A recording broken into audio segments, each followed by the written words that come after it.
Hey, Awesomes. Hello there, finally. I'm going to try to make it through a recording here. So we're going to kind of get started, um, jump right in, as they say. We're going to start. Obviously, you guys, I'm sure you, at this point, it's almost been 2 weeks. Perhaps you've already looked over the Project One resume and job application letter. I'm just going to hit some highlights. And I'll follow that up with the video where we kind of going to go over the resources I gave you guys last week regarding ATS.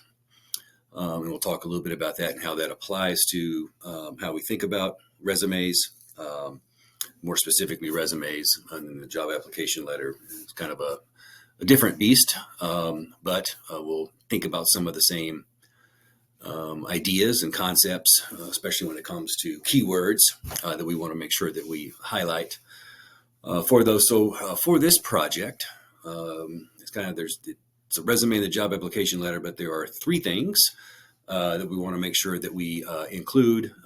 First one being I need to see the job posting, right? Just copy and paste it into the same document. Doesn't matter. If you use a Google Doc or if you use Microsoft Word, whatever it is that you're using, you can all just be one file. See the job posting followed by the resume and then the cover letter. That's completely fine. Or three separate files, whatever's easiest for you. As long as I can see these three things, we're good. And so the one thing I guess I probably want to stop and just highlight right here, the reason we're doing a resume and a job application letter, and we're connecting a very specific job posting to it, is I'm hopefully, or I'm assuming, probably got from reading the resources that I provided about an ATS, how these things are all connected, especially when it comes to keywords. So for every job posting, and while this is more challenging, oftentimes it's difficult to do with the advent of Indeed and some of the other things out there. Like you post a resume, right, and they match you to those specific things. Well, ideally, you would want to try as best we possibly can to go to the actual website instead of maybe just using Indeed unless they just happen to match. You've already got the keywords in there. And this is where a lot of times we can do a lot of research ahead of time, especially if we know a particular field that we're going to go into, and try to understand as much as possible what the keywords are going to be for the type of job that you would be applying for. So keep that in mind as you're working on your resume and the job application letter, to try to think about, okay, this is the job that I think I can foresee myself applying for post-graduation, right? So it's not something that we're going to be necessarily thinking about, okay, this is a job I'm going to go get like right now. Although, as the assignment description does say, I can understand too if you wanted to use this opportunity to perfect your resume, and maybe you're looking at a particular opportunity that is super apropos to what you're doing. Let's say an internship or something like that, that provides you with an opportunity to, that's part of your educational process.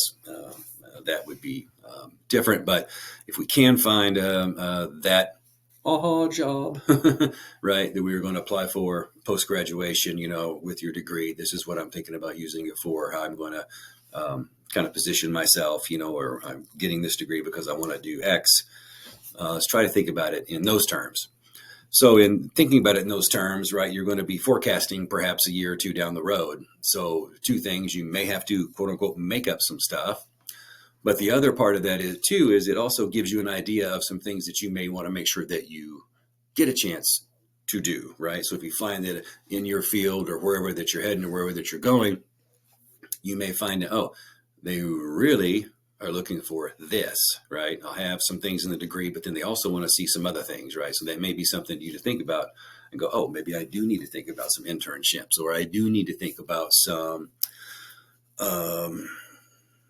volunteer service, or you need to do something along these lines, right? So then, so that might help. Then, in essence, the resume even the job application letter by extension, right? And looking at this particular job posting.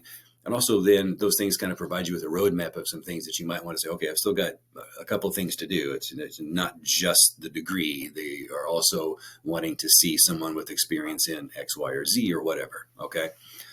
So you kind of get some other benefits out of it. Again, right, proof of the job posting, right? Because we want to make sure that it matches. We want to make sure we're hitting some of those keywords, etc. Your resume, your cover letter, and then you'll submit all those things to Moodle here in a couple of weeks, and then we'll go from there. I'll be back in a future video, right? Coming probably next. I think I'm feeling okay at the moment. So you got the job posting. Remember, look for the job posting. Try to find that job that you would apply for post-graduation. And then the next video, I'll talk about just the resume as we're thinking, especially as we're thinking about ATS. And then I'll follow that up, if I'm still feeling up to it, a cover letter video at least within the next couple of days. All right, guys, thank you for your patience. I sincerely apologize. Finally.